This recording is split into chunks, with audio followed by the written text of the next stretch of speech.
오늘 이 말씀에 보면 아브라함의 부지 중에 천사를 접대하는 장면이 나오죠. 부지 중에 천사를 접대합니다. 그런데 이 사건은 이제 그 다음 파장을 불러일으키는데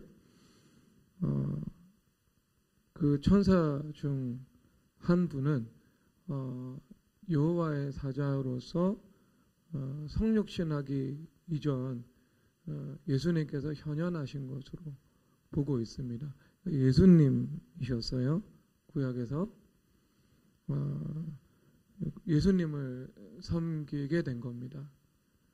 그리고 그 예수님께서 아브라함과 사라에게 25년 동안 고대했던 기도했던 후손을 줄 것이라, 내년에 줄 것이다.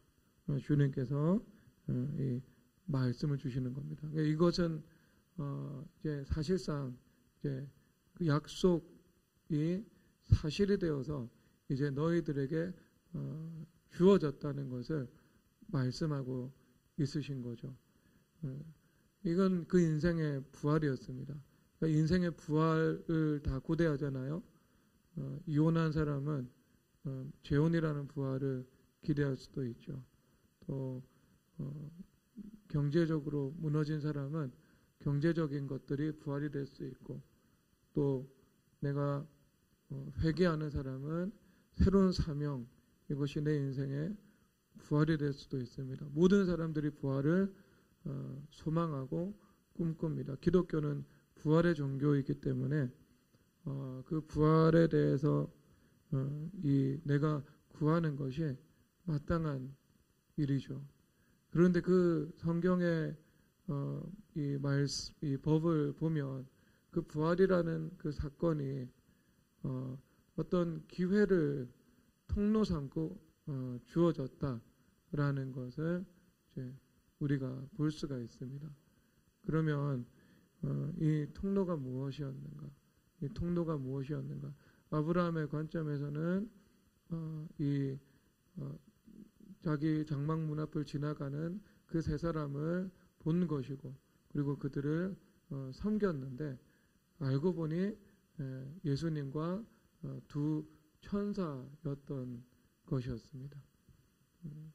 그래서 이제 그들로부터 이제 복을 받게 된 거죠. 그러면 여기서 이제 제가 무슨 말 하려고 하는지 여러분 모르실 거예요. 지난주 말씀드린 주제는 욕망과 소망입니다. 그러니까 욕망에 대해서 죽으면 소망에 대해서 부활한다. 욕망을 회개하면 소망에 다시 살아난다. 이것을 이제 말씀을 드렸죠. 내가 소망, 주님께서는 우리 인격에 소망을 멸시치 않으시고 그 소망을 가지기를 기뻐하시고 소망을 응답하시기를 주님께서 원하신다는 것을 말씀드렸습니다. 그리고 그 전제 조건이 우리 안에 있는 그 욕망이라는 그 죄성이 바벨탑 무너지는 것처럼 그리스도의 십자가와 하나가 되어서 무너지는 것, 이것이 먼저 요구된다. 이것이 지난 주 설교의 핵심이었습니다. 우리는 인격을 가지고 있기 때문에요. 주님은 소망을 부정하지 않고, 하지만 원수 마귀들은 그 소망을 변질시켜서 욕망이라는 것으로 이제 본인의 원수 마귀들의 이 세상을 구축하려고 한다라는 것이죠. 그래서 그 둘 사이를 우리는 잘 식별할 수 있어야 되는 것이고, 그 식별할 수 있는 그 길은 우리가 회개해서 성결한 마음을 가지는 것이다. 이것이 대소요약이다. 이렇게 말씀을 드릴 수 있습니다. 그러면 거기서 이제 내가 소망을 가지고 살아갈 때 그 소망을 가지고 살아가는 삶에 대해서 예수님께서 가르쳐 주신 것은 아브라함을 불러내셔서 하늘의 별을 바라보라. 너의 자손이 이와 같을 것이다. 동서남북을 바라보라. 네가 바라보는 땅을 내가 너에게 줄 것이다. 라는 것이었죠. 바벨탑을 건축하던 사람들도 무언가 바라보는 사람들이잖아요. 여기서 이제 이 선한 자기들이 보기에 좋은 나라를 건축하고 안전된 환경에서 삶을 살아가고 좋은 것을 그들 나름대로 바라보고 바벨탑을 쌓았습니다. 그런데 그것이 이제 하나님께서 보시기에 좋은 것이 아니었고 자기들이 보기에 좋은 것이었고 그리고 하나님을 떠나서 결국 이 죄를 강화시켜 나가는 그 길을 걸어갔기 때문에 주님께서 그것에 스톱 이렇게 멈추신 것이죠. 그런데 똑같이 하나님께서 이 후손을 주시고 그 다음에 땅을 주신다고. 그래서 주님께서 바라보라고 말씀을 하시잖아요. 전자는 어떤 욕망으로 이 상징되는 어떤 죄악의 나라를 바라본 거죠. 바벨탑입니다. 그리고 후자는요 소망으로 이제 표현되는 이 소망을 가지고요 하나님의 나라를 바라보게 된 겁니다. 그러니까 천국을 바라본 거죠. 그것을 예루살렘이다 이렇게 말씀을 할 수 있죠. 그럼 우리가 잘 바라봐야 되잖아요. 바벨탑을 바라보면 안 되고 예루살렘을 우리가 꿈꾸고 바라봐야 되거든요. 바벨탑을 바라보면 그 바벨탑은 무너질 수밖에 없습니다. 어떤 세상의 나라이면서 어떤 자기 영광의 나라이기 때문에 이것은 하나님의 영광을 대적하는 이 교만의 자기중심적인 나라인 거죠. 그러니까 무너질 수밖에 없는 거잖아요. 무너질 수밖에 없는 거죠. 그런데 하나님께서 이 땅 가운데 세우시고 또 장차 예수님께서 재림하신 이후에 완성시키기를 원하시는 나라는 하나님의 나라고 그 하나님의 나라는 곧 예루살렘이잖아요. 너희들이 그 예루살렘을 꿈꾸고 소망하면서 살아가는 것 이것은 반드시 너희들이 추구해야 되는 것이다. 이렇게 말씀을 하고 있잖아요. 바라보는 거 너무 중요하죠. 그렇죠? 바벨탑을 욕망으로 바라볼 것인가 내가 소망을 가지고 예루살렘 하나님의 나라가 이루어지는 것을 바라볼 것인가 하는 문제입니다. 그러면 욕망과 소망이라는 문제는요 이제 무엇을 한 차원 더 이렇게 더 깊이 들어가면 이렇게 우리 가운데 이 숙제로 던지냐면은요 내가 무엇을 바라볼 것이냐 하는 문제로 이제 우리가 그 숙제를 던지잖아요. 그러면 무엇을 바라볼 것인가 하는 그 문제는요 필연적으로 이제 바라보는 그 나 자신에 대한 그 진단을 하도록 이끌어가는 것입니다. 그렇죠. 내가 보는 것, 내가 보는 것. 그러니까 나의 시각. 여러분 그러면 그 시각이라는 것은요 인식하고 관계가 되어 있거든요. 여러분들이 저기 어제 횡단보도를 지나치셨을 거예요. 그 횡단보도를 걸어갈 때 맞은편에서 수많은 사람들이 걸어오고 있죠. 여러분 그 사람들 중에 그 사람들 모든 사람은 여러분들의 망막과 시신경을 통과해서 지나갔을 거예요. 그런데 여러분 그 중에 기억나는 사람 한 사람도 없으시죠. 근데 만약에 걸어오는 사람들 중에 내가 사랑하는 사람들이나 내가 미워하는 사람이 있다면 그렇죠. 그러면 인식되겠죠. 그 사람이. 그러면 내가 시간이 하루 지나고 이틀이 지난 다음에 내가 그 수많은 사람을 보았다고 말을 할 수는 없죠. 하지만 내가 이틀 전에 광화문 횡단보도를 건너다가 서향미 자매를 보았어 했을 때 우리가 보았다라고 말을 하는 거잖아요. 그러면 그 본다는 것은요 곧 내가 이 사물에 대해서 인식한다는 것을 말씀해주고 있잖아요. 그렇죠? 그러니까 우리가 이 보는 게 망망에서 보는 것 같지만 이 본다는 이 최종적인 작용은요 우리 뇌 전두엽에서 이루어지거든요. 그러니까 망막을 통해 가지고요 정보가 들어옵니다. 그러면 그것이 내 시상에 들어가요. 내 시상은 뇌 안에 있거든요. 그 시상에 들어가서요. 그 다음에 후두엽으로 들어갑니다. 그리고 측두엽으로 와요. 그 다음에 전두엽으로 와요. 그래서 최종적으로 여기서 내가 본다는 인식을 하게 되는 거죠. 그 본다는 것은요, 사실상 인식한다라는 것하고 똑같은 거예요. 똑같은 거. 그 수많은 상황과 수많은 사건과 수많은 사람들이 내 눈을 지나가고 있는데 그 지나가고 있는 것을 내가 본다고 말을 하는 것이 아니죠. 그 중에서 내가 인식하는 것, 그것이 내가 진짜 본다라는 것하고 본다라는 말로 이제 사용될 수 있는 거죠. 그러면 보는 게 너무 중요하겠죠. 내가 무엇을 보느냐 하는 문제는요, 내가 무엇을 인식하고 있느냐 이런 문제입니다. 그러면 여러분 이것이 그냥 결론 부분으로 착 비약을 합니다. 비약을 해서 마태복음 5장 산상수훈의 말씀을 보면은요, 그렇게 말씀을 하고 있어요. 마음이 청결한 자는 복이 있나니 저가 하나님을 볼 것이다, 이렇게 말씀을 하고 있는 거죠. 하나님을 본다는 거예요. 하나님을 본다는 거. 하나님을 본다는 거. 그러면 여러분, 아브라함이 이 세 사람이 지나가고 있을 때 하나님을 보았는가?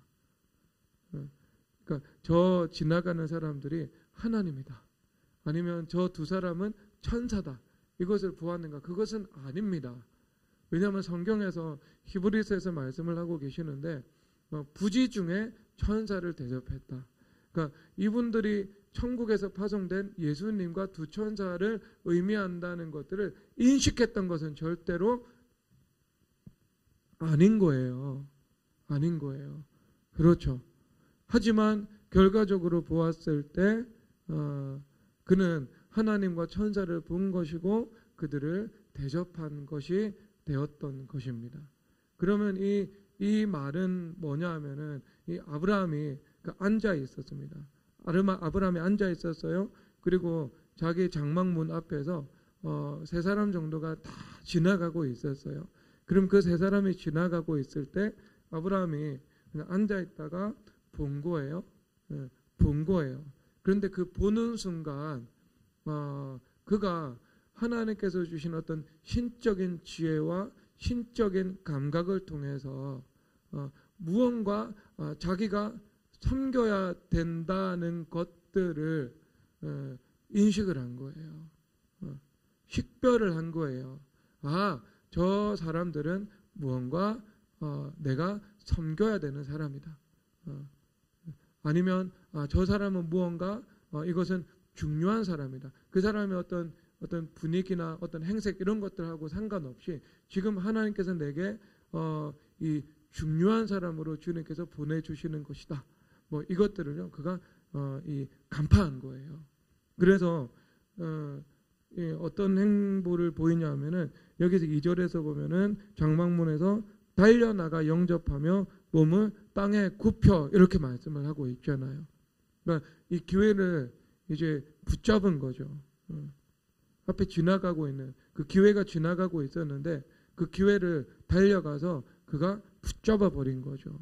이것은 무언가 하나님께서 나에게 말씀하실 것이 있고 나에게 은혜를 베푸실 것이 있고 무언가 나에게 주님께서 무언가 하라고 말씀을 하고 계시고 무언가 주님께서 섬기기를 원하시고 있고 그것을 그가 여기서 간파한 거예요. 가가지고 그래서 그 기회를 붙잡고 그들에게 몸을 굽혀서 겸손히 내가 섬기기를 원합니다.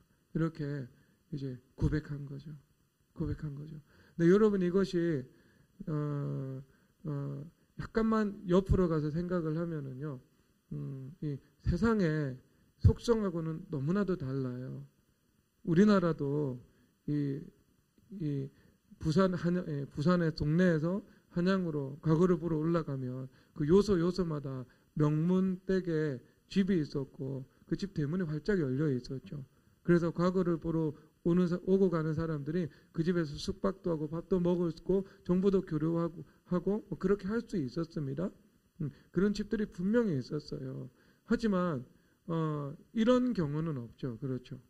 좀 다르죠. 이것은 대부분 그것은 지나가는 사람들이 먼저 부탁을 하거나 그럴 때 넉넉한 인심을 가지고 받아들여 준다거나 그런 거죠. 그런데 전혀 그런 상황이 아니라 이것은 주인의 입장에서 달려가서 엎드려 섬기고 이제 접대하는 모습을 보잖아요. 사실 이 반대가 되어야 마찬가지잖아요.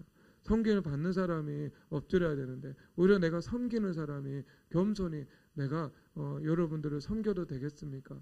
내가 좀 식사를 섬겨도 되겠습니까? 아니면 우리 집에서 좀 쉬고 가셔도 되겠습니까? 이렇게 엎드리는 자세잖아요. 그러니까 여러분 이것은 어떤 세상의 합리와 논리와 계산이라는 것들을 완전히 초월하는 개념이죠. 그러니까 아브라함은 이런 속성을 가지고 살아갔던 거죠. 오리를 가자고 하는 자들에게 십리를 가고 속옷을 달라고 하는 자들에게 겉옷까지도 내어주고, 그러니까 이 말씀과 하나가 되어서 살아갔던 거죠. 그 말씀에 의미하는 바가 야 너희 오리를 가자고 할 때 승질내면서 아니면 억지로 함께 십리를 가주어라 이런 말을 전하고 있는 것이 아니에요. 이 말씀의 핵심 원리는 뭐냐 하면은 늘 마음 가운데 그 예수 그리스도의 선한 마음을 가지고 살아가서 사람들에게 관계 속에서 늘 선대하고 후대하고 사랑하고 섬기고 베푸는 그런 삶을 살아가라는 것을 말씀해 주고 있는 거예요. 그 정확한 본 의미는요. 그러니까 그래서 아브라함은 그런 인간의 이성이나 계산이나 논리 이런 차원을 뛰어넘어서 이 오리를 가자고 하는 자들에게 십리를 가지고 속옷을 달라고 하는 자들에게 겉옷까지 내어주는 그런 어떤 그런 사랑 이런 것들을 가지고 살아갔던 거죠. 살아갔던 거.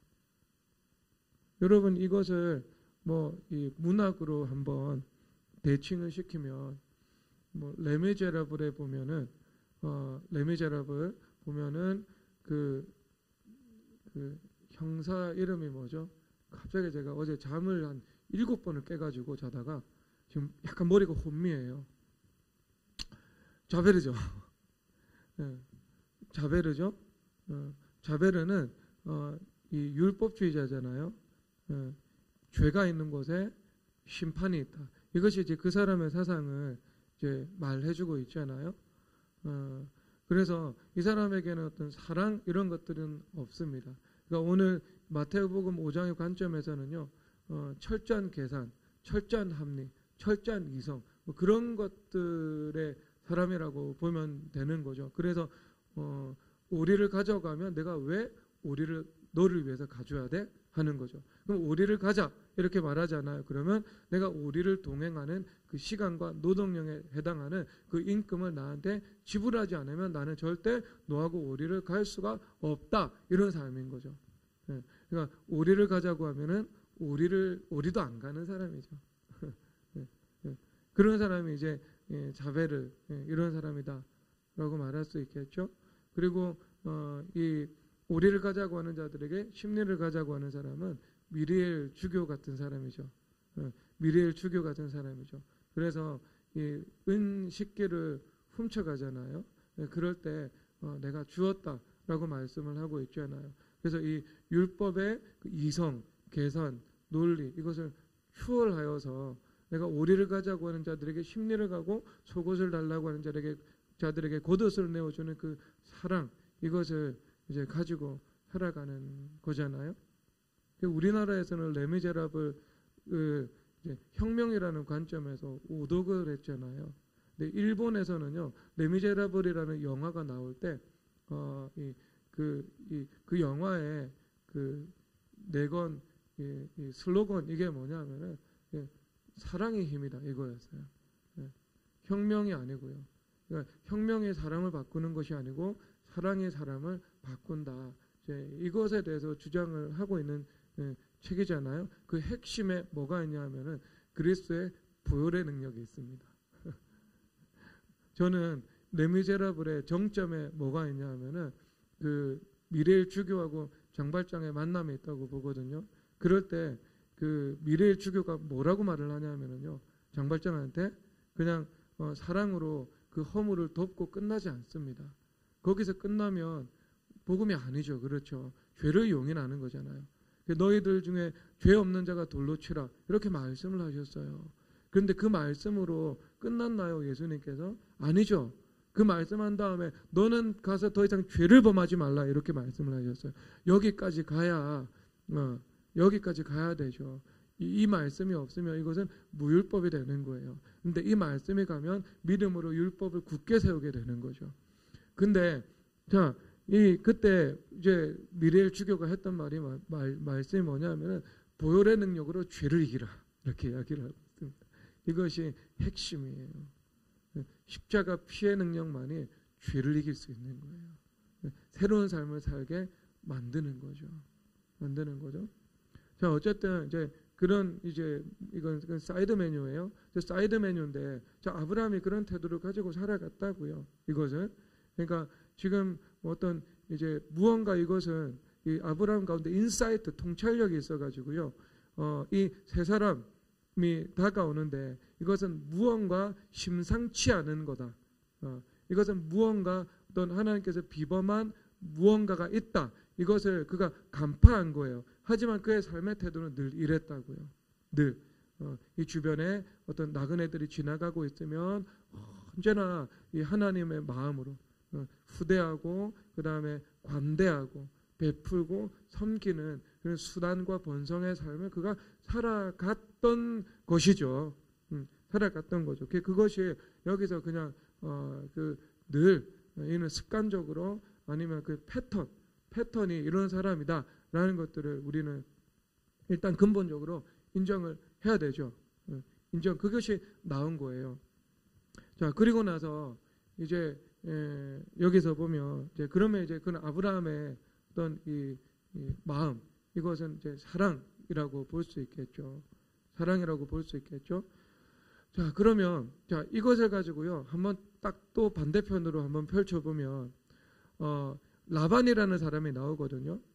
아브라함의 사촌이죠. 예, 아브라함의 아들 이삭의 아들 야곱이 있었는데 야곱의 어머니가 리브가입니다. 그리고 리브가의 오빠가 라반이에요. 그러면 야곱의 삼촌 라반이죠. 그러면 라반은 아브라함의 조카가 되겠죠. 조카뻘이 되겠죠. 그런데 자, 라반이 보는 것과 아브라함이 보는 것은 이렇게 차이가 있습니다. 그럼 여러분들이 이때 아브라함이 지금 세 천사를 보고 있잖아요. 예수님과 두 천사를 보고 있잖아요. 그런데 그에게 무언가 아브라함은 얻기 위해서 그들을 통해서 무언가 이득을 취하기 위해서 본 것은 확실하게 아닙니다.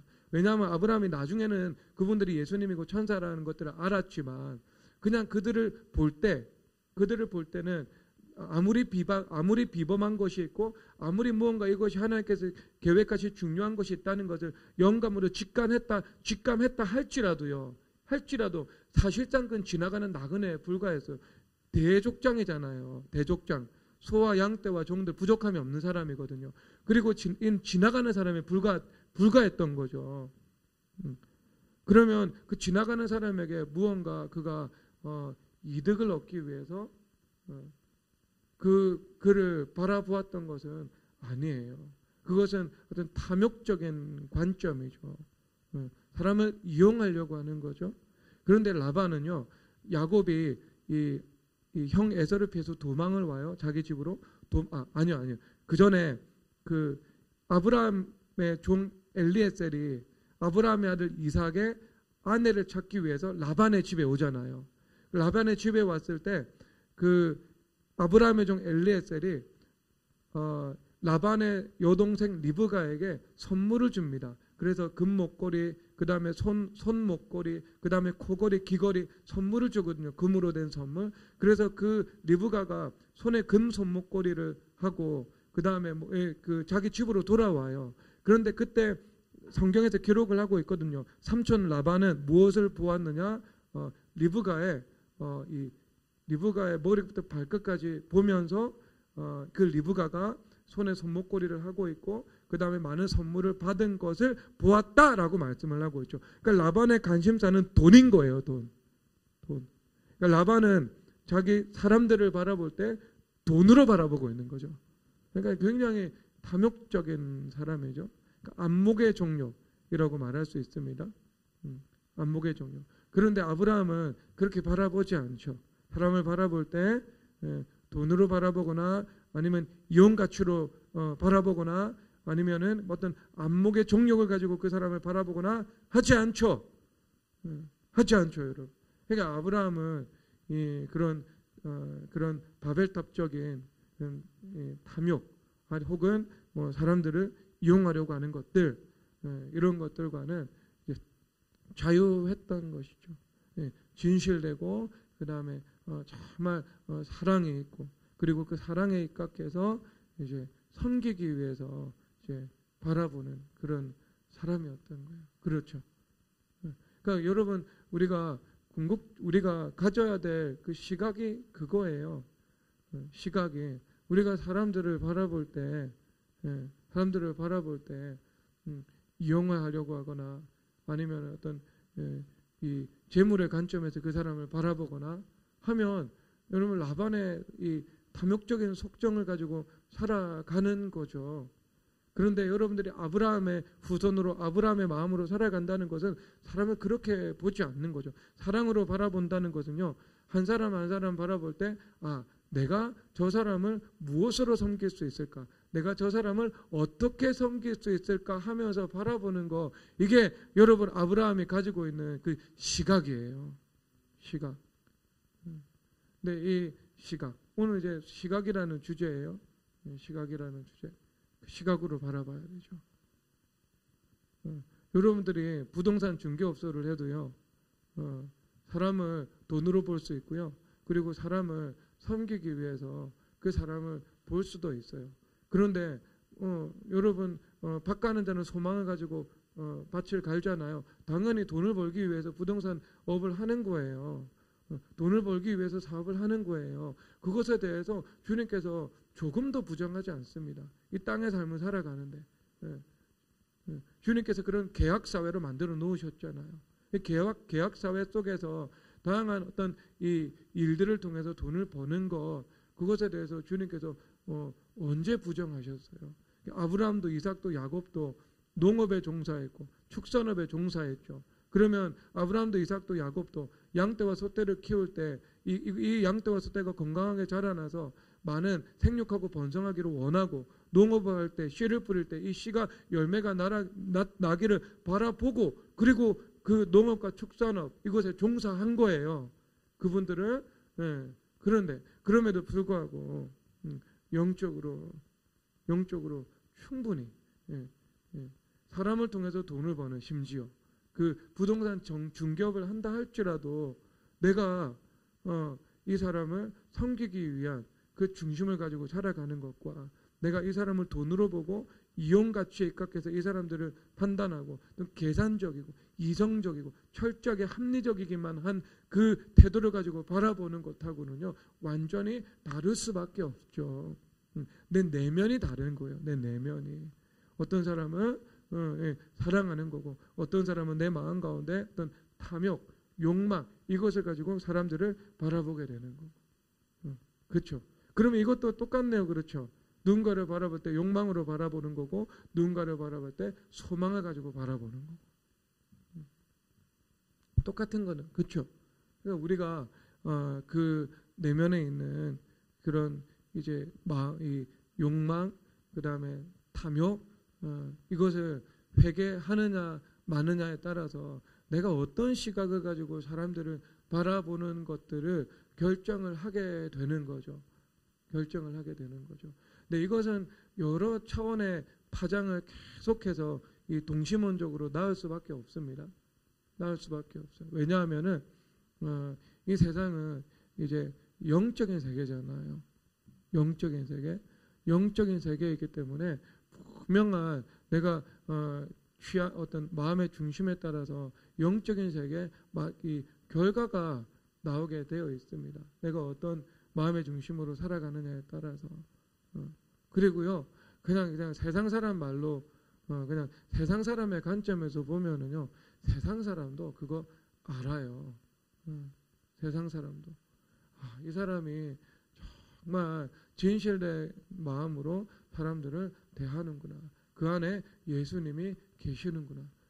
그리고 이 사람은 정말 내가 한 번, 두 번 이 계약 관계 속에서 이 접근하고 이 접촉을 해보니까 이 사람은 정말 사람을 이용하는 것들이 있는 것 같아. 예. 그거 여러분 다 알아요. 세상 사람도. 그러니까 여러분 이게 시간을 두고 내가 그런 인격으로 살아가는 것이요. 그 시간을 두고 반향을 일으키게 됩니다. 그래서 장기적으로 어마어마한 이 차이가 나타나게 되는 거죠. 그러니까 시각이 내가 혁신되어야 하는 겁니다. 내 인식이 전환되어야 하는 것입니다. 전환되어야 하는 것이죠. 그래서 본즉 내가 무엇을 바라보고 살아가는가. 그래서 저기 예수님께서 40일 동안 금식하고 난 다음에 원수 마귀들이 심지어 예수님도 시험하러 오잖아요. 예수님을 시험하러 와서 이놈들이 세 번째 마지막 시험으로 이제 예수님께서 예수님 앞에 던진 게 뭐냐 하면은 이 천하만국의 영광을 보여주잖아요. 천하만국의 영광을 보여주면서 나한테 경배하면 내가 이것을 줄 거다라고 말을 하고 있는 거죠. 그러니까 이것은 그대로 안목의 종력이거든요.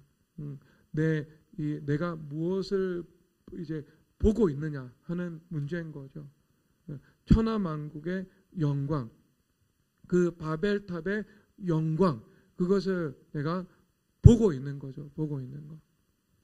그럴 때 내가 어떤 이 추구하는 그 삶은 이 바벨탑의 이 속성을 가진 이 욕망에 관계된 이 삶이 되는 겁니다.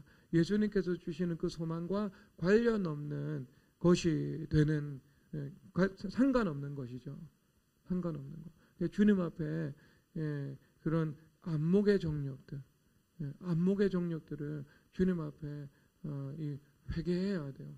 안목의 정력을 가지고 있는 사람들은 어떤 것이 오냐면은 이 눈에 감각기관을 통해 가지고요 주로 죄가 들어오거든요. 이 눈이라는 감각기관을 통해 가지고요 내가 세상을 바라볼 때 그 세상의 영광 아니면 그 세상의 이 세상의 영들 이런 것들이 이제 내 안에 들어오게 되는 거죠. 내가 그 영향을 이제 받게 되는 거죠. 와, 나도 저렇게 되고 싶다. 와, 나도 그런 거죠. 나도 저렇게 되고 싶다. 나도 저렇게 되고 싶다.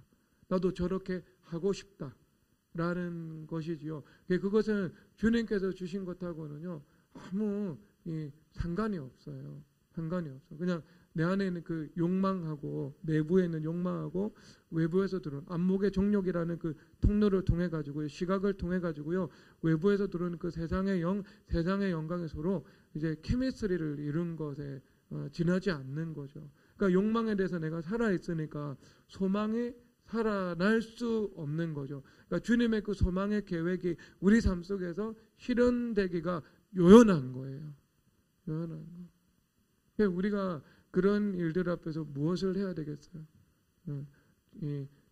애통하는 자는 복이 있나니 저가 위로를 받을 것이다 이렇게 말씀을 하고 있잖아요. 애통해야 돼요. 애통.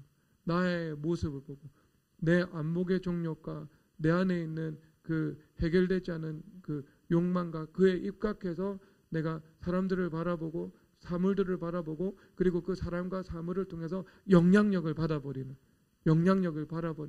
이 죄악의 총체적인 모습들, 그것의 앞에서 내가 정말 애통하면서 주님 앞에 회개를 해야 되겠죠. 그러면 그렇게 애통하게 되면 무엇을 하나님께서 주시는가? 애통하는 자는 복이 있나니 저가 위로를 받을 것이다. 이렇게 말씀을 해주고 있잖아요. 위로를 받게 되는 거죠. 위로를. 여러분, 그래서 여기서 성경에서 위로를 받는다는 것을 내가 수동태잖아요. 그렇죠? 위로를 내가 받는 거잖아요. 위로를 받는 거. 내가 위로를 하는 게 아니잖아요.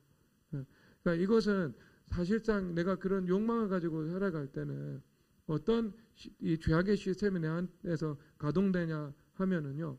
내가 나를 스스로 보상하고 내가 나를 스스로 위로하는 일들이 나타납니다.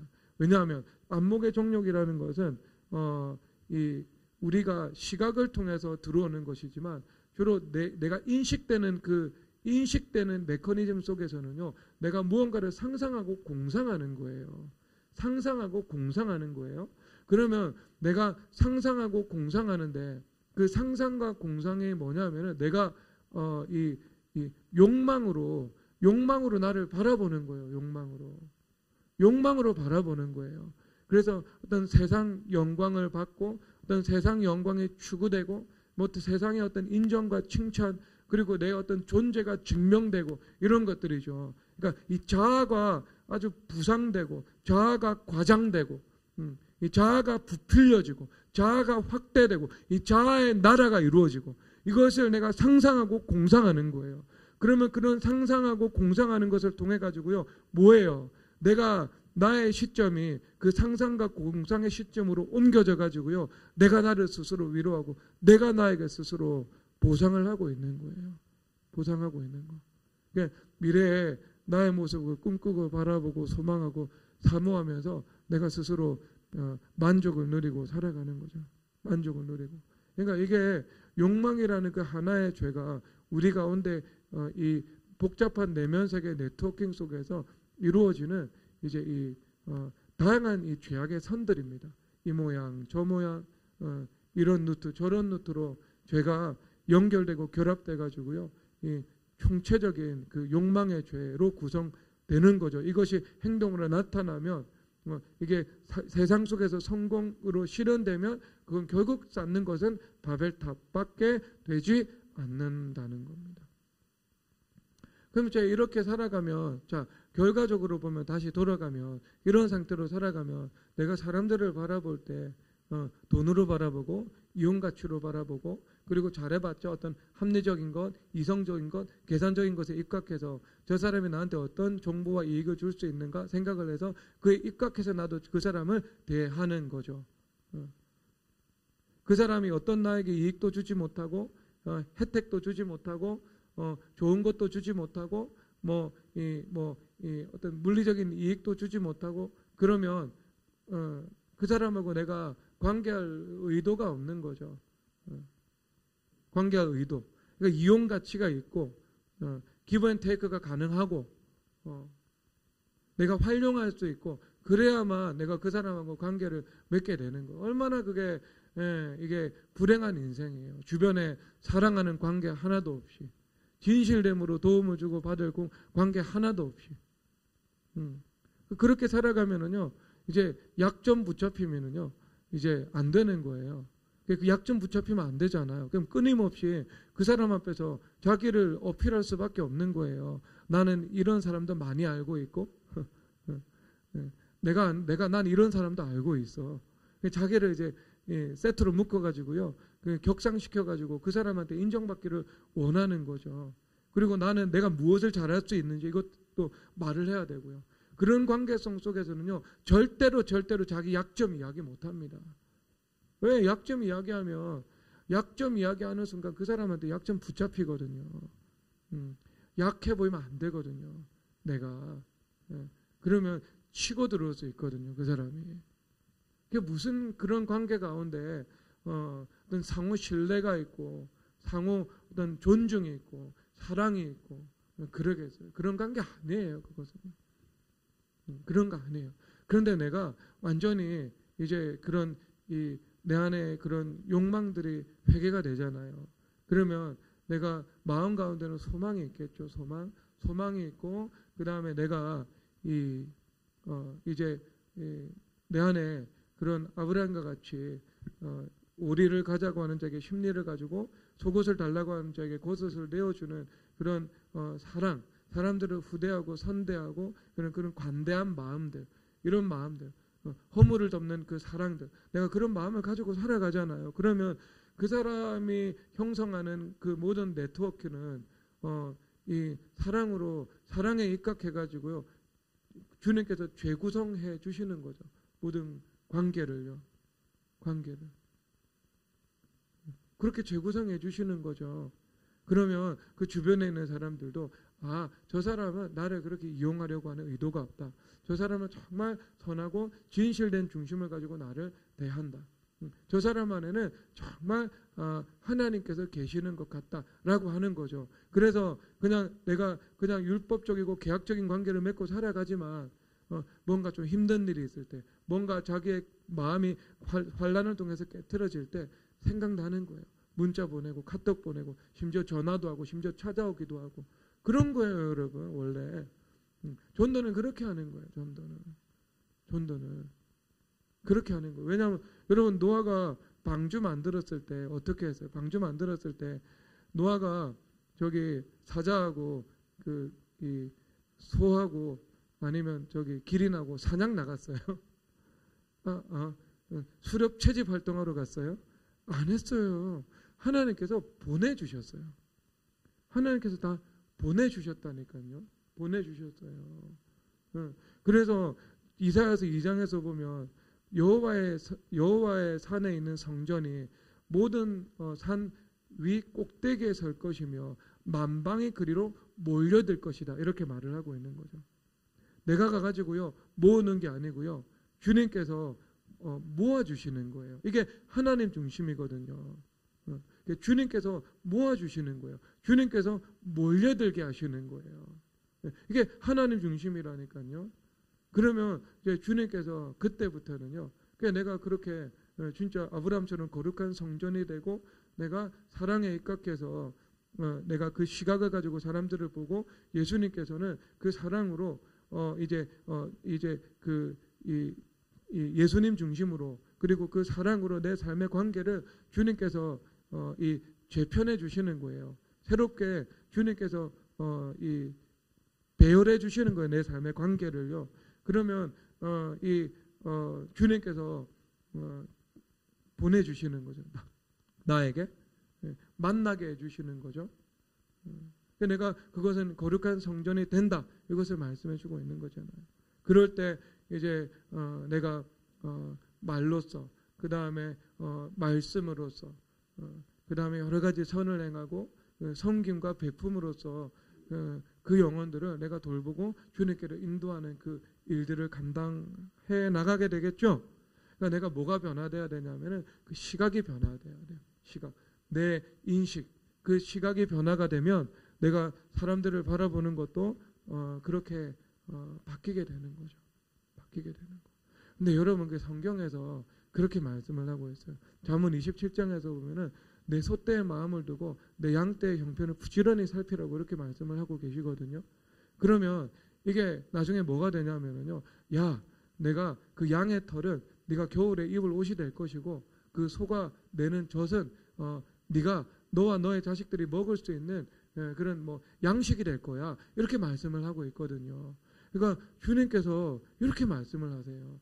양떼의 마음을 두고 소떼의 형편을 부지런히 살피라. 이것은 분명히 어떤 마음 가운데 있는 그 사랑에 입각해서 아브라함처럼 살피고 관심을 기울이고 보살피라, 이렇게 말씀을 하고 있는 거예요. 그런데 거기에서 말씀이 끝나지 않고요. 그 다음에는 주님께서 뭐라고 하고 있어요? 양의 털은 옷이 될 것이고 그 다음에 소의 젖은 너희들이 먹을 양식이 될 것이다, 이렇게 말씀을 하고 있잖아요. 소망에 대해서 주님께서 말씀을 하고 계시잖아요. 그러면 이게 서로 하나가 될 수 있잖아요. 하나가 될 수 있죠. 하나가 될 수 있죠. 부동산 중개업을 하면서도 내가 정말 사랑하면서 양떼와 소떼의 형편을 살피고 내가 돌보는 것처럼 그 일들을 감당하게 되면 주님께서 그 소망을, 주님께서 인격의 소망을 멸시치 않으시고 그것이 너희에게 도리어 혜택을 주고 복을 주게 될 것이다, 이렇게 말씀해주고 있는 거예요. 그러면 여러분, 이 말씀에 입각해서 아브라함처럼 내가 진짜 내 안에서 이 욕망과 어떤 탐심, 그것들이 제거가 되고 그것에 입각해서 사람들을 바라보는 그 시각, 이것들이 완전히 소멸되는 거죠. 내 마음 가운데 내가 어떤 이면적인 동기 없이 진실되고 그 다음에 정직한 마음으로 사람을 사랑할 수 있는 그런 성결한 마음이 준비가 되고, 그리고 그런 마음이 준비가 되어서 사랑의 그 시각을 가지고 사람들을 잘 바라보고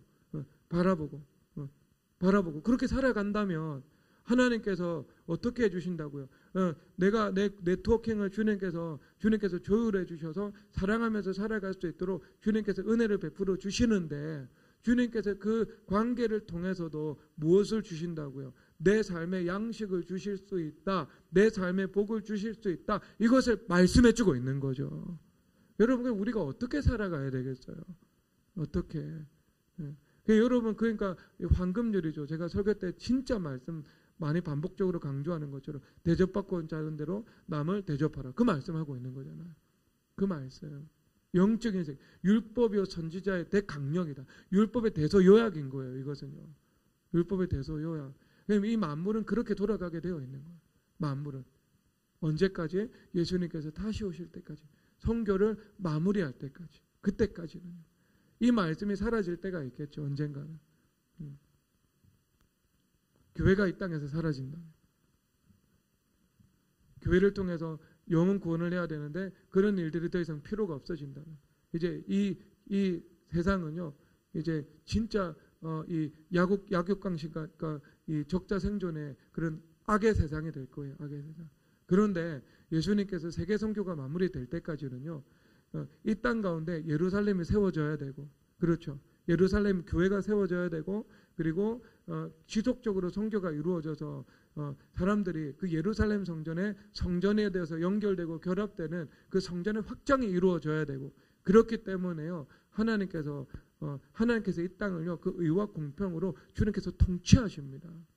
통치하세요. 신정이 있다니까요. 주님께서 신정 통치가요. 왜? 그러면 이 토대가 무너지거든요.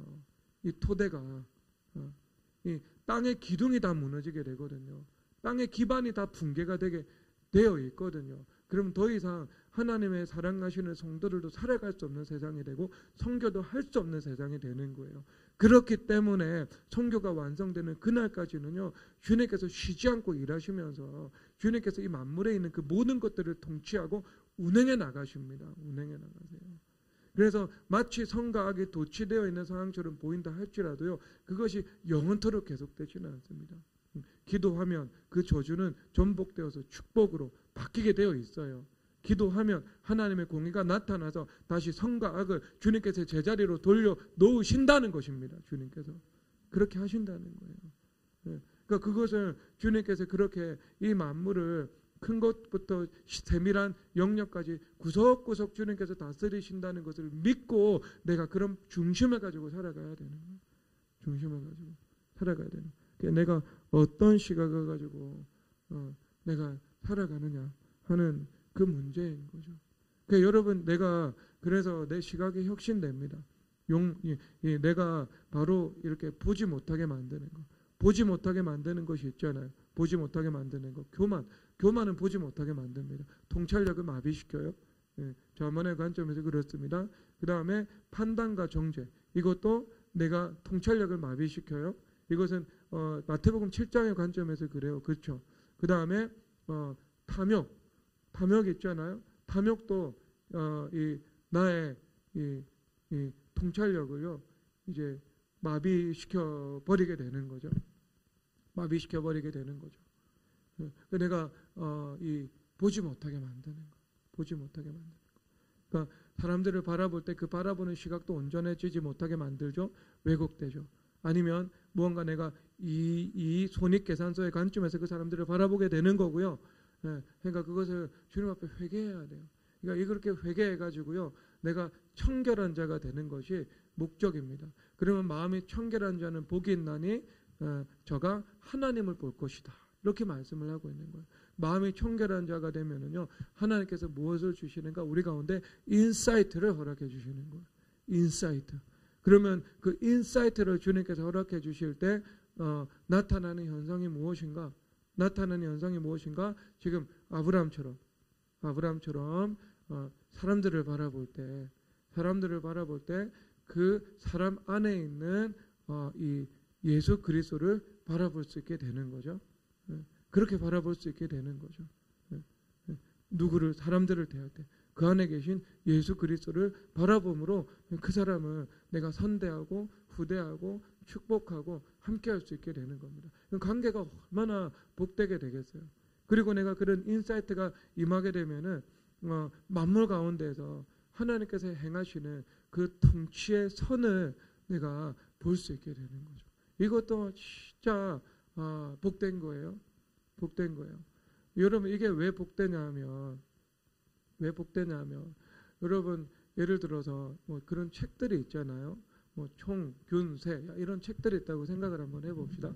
그러면 뭐 그 책이 뭐 바이러스의 관점에서 세계 문명사를 이렇게 통찰하고 있는 책이잖아요. 그럼 이 책이 어떤 방식으로 나오냐 하면은 이 연구하는 사람이요 방대한 프라이머리 소스를 이제 이 서치하는 거예요. 방대한 자료, 논문, 그 다음에 뭐 데이터, 그 다음에 책 이런 방대한 자료들을 두루 서치하는 거예요. 그리고 이 서치를 해 나가면서 그 중에서 패턴을 발견하는 겁니다. 그 중에서 패턴을. 그래서 그 패턴을 발견한 다음에요. 그 패턴으로 본인의 어떤 가설을 이제 딱 도출하는 거예요. 하나의 가설. 그래서 이 세계 인류 문명사의 그 이동과 발전은 이 바이러스와 관련되어 있다. 이렇게 이제 이 주장을 하는 거예요. 그러면 자 그것에 입각해가지고 그 다음에는요 자기의 주장을 정당화할 수 있는 사례들을 모읍니다. 샘플들을요. 그 다음에 글을 아름답게 쓰는 거죠. 그러면 그 책이 틀렸어도요 세상의 모든 사람들은 칭찬합니다. 틀렸어도 칭찬한다니까요. 세상 사람들은 왜 그러냐면요 세상에 있는 그 방대한 프라이머리 소스가 있는데 그 프라이머리 소스를요 자기가 연구하는 분야 외에는요 사람들이 잘 안 봐요. 그 사람만 그거 연구한 거예요 사실. 그러니까 다른 사람들은요 뭐 인류학을 전공하고 문명사를 전공했다고 해도 그 사람들처럼 그 방대한 자료를 서치한 바가 없기 때문에요 그냥 글이 잘 구성되어 있고 사례가 탄탄하고 뭐 주장을 잘 논리적으로 하고 있으면은요 와 훌륭한 책이라고 인정해가지고요 베스트셀러 돼버려요. 그래서 그것을 마치 진리인 것처럼 다 받아들인다니까요 사람들이. 세계적인 석학은 그렇게 탄생하는 거랍니다. 그럽니다. 그런데 여러분 예수님께서 보시기에 그거 얼마나 웃기겠어요. 그렇죠? 아이고 또 헛소리하는 책 하나 나왔구나. 왜? 예수님은 모든 걸 다 알고 계시거든요. 모든 것을. 그 말이 사실에 부합하는지 아니면 사실에 부합하는 면도 있고 부합하지 않는 면도 있다면 어느 정도가 사실이고 어느 정도가 거짓인지 그럼 주님께서 아시는 거죠. 총균세 내용의 87.7235674%는 거짓이다. 그럼 거의 전부가 거짓인 거예요. 일부의 사실을 가지고 이제 그렇게 글을 쓸 수 있는 거죠. 예수님은 이 문명사 전체를 알고 계시잖아요. 그렇죠. 역사에 기록되지 않는 것까지 다 알고 계시잖아요. 그리고 각 사람이 어떠했는지도 다 알고 계시거든요. 그러니까 예수님은 모든 것을 다 알고 계시니까 예수님께서 아신 것에 비교하면 그 지극히 국소한 데이터를 가지고요. 그 지극히 국소한 데이터가 인간의 관점에서는 너무 방대한 데이터고 그리고 국소한 데이터 가운데 지극히 국소한 면을 본인이 읽은 거예요. 그리고 그 극소한 이 본인이 소화한 데이터 가운데 어떤 패턴을 발견해가지고 글을 쓴 거 아니에요. 글을 쓴 거 아니에요. 만약에 어떤 천재, 아인슈타인의 100배 되는 천재가 나와가지고요, 인류 문명사의 모든 방대한 나와 있는 텍스트만 다 읽었다 해도요, 그 사람이 쓴 책 반박하고도 남을 거예요. 근데 그런 사람은 없거든요. 그러니까 매우 존경받잖아요. 인정받고. 그게 여러분 이 세상 사람들이 하는 그 글 쓰는 방식이에요. 패턴 분석하는 거예요. 서울시내 전체 지도 보면서 태계로 글 끄집어 올리고요, 을지로 끄집어 올리고요, 종로 끄집어 올려가지고요, 그거 가지고 이제 이게 서울시내 전체 교통 지도인 것처럼 글 쓴다니까요. 이게 글 쓴다는 거 정확하지 않아요. 진리가 아니기 때문입니다. 진리가 아닌 것은요, 사실상 부분적으로 옳으나 부분적으로 틀린 일들이 되는 거죠. 그러면 자, 하나님께서 여러분들 가운데 이제 인사이트를 쫙 허락해 주시잖아요. 인사이트. 그럼 인사이트를 허락해 주시면 만물 가운데에는 그 하나님의 거룩한 영광의 통치, 그리고 그 통치 가운데 말씀의 선을 주님께서 보게 하시는 거죠. 말씀의 선을 보게 하시는 거죠. 그러니까 맥을 깨뚫게 하시는 거예요. 맥을. 그러면 그 깨뚫어진 그 맥에 입각해가지고요, 내가 이제 무언가를 이제 글도 쓰고 그 다음에 책도 쓸 수 있고 그렇게 쓴다고 하면은요, 그 책은요, 성령 하나님께서 주신 그 지혜와 영감, 그 통찰력을 가지고 보고 쓴 거기 때문에요. 뭐예요? 그것은 주님 보시기에도 정확한 책이 있는 것이고요. 그리고 그러므로 진리이기 때문에 어떤 영향력도 나타날 수 있게 되는 거죠. 그러니까 이게 이 그 선이에요. 선. 하나님의 만물 가운데 행하시는 그 말씀의 선을 보는 거죠. 그러면 그 말씀이 곧 뭐라고 하고 있어요? 말씀이 육신에 되어 오신 분이 곧 예수 그리스도다라고 말씀하고 있잖아요. 예수님께서 인격화된 말씀이시잖아요. 그러면 뭐예요? 우리가 이 만물을 바라보면서 주님께서 주시는 그 인사이트를 통해 가지고요, 만물 가운데서 주님께서 행하시는 어떤 선, 이것을 내가 통찰력으로 내가 밝혀냅니다. 분별합니다. 그러면 그것은 무엇을 본 거예요? 내가 하나님을 본 거예요. 이 땅에서 주님께서 말씀의 통치를 본 거니까요. 본 거니까. 그런데 그런 어떤 사람이 그것을 볼 수 있게 된다고요? 마음이 청결한 자가 하나님을 볼 것입니다. 하나님을 보면서 살아갈 수 있게 되는 거죠. 여러분, 그러면 얼마나 하나님께서 여러분들이 하는 그 삶의 그 영역 가운데 탁월한 어떤 이 지혜를 주시고 성과를 주시고 열매를 주시고 주님 그렇게 행해 나가시겠습니까? 행해 나가시겠습니까? 근데 가장 복된 것은요. 가장 복된 것은 이 말씀에 가장 복된 것은 나의 이 시각이 혁신이 되고 인식이 전환이 되어서 살아가게 된다면 결국 오늘 말씀의 결론이라면 이 두 가지인데요. 이제 내가 소망하면서 살아가게 되는 거죠. 욕망은 바벨탑이라는 욕망에 죽었으니까 예루살렘을 소망하면서 살아가게 되는 겁니다. 그게 이제 똑같이 소망을 하게 되는데 후손을 소망할 수도 있고 땅을 소망할 수도 있고 하나님의 나라를 소망할 수도 있고 어떤 내가 이 양떼 젖과 아니면 그 소떼가 주는 양식 아니면은 그런 털 이런 것들을 내가 소망하면서 살아갈 수 있는데 그것이 하나도 죄가 되지 않고요. 하나도 죄가 되지 않고 정말 이게 주님과 하나가 되어서 주님께서 주시는 그 약속으로서 내가 소망하면서 살아갈 수 있게 되는 거예요.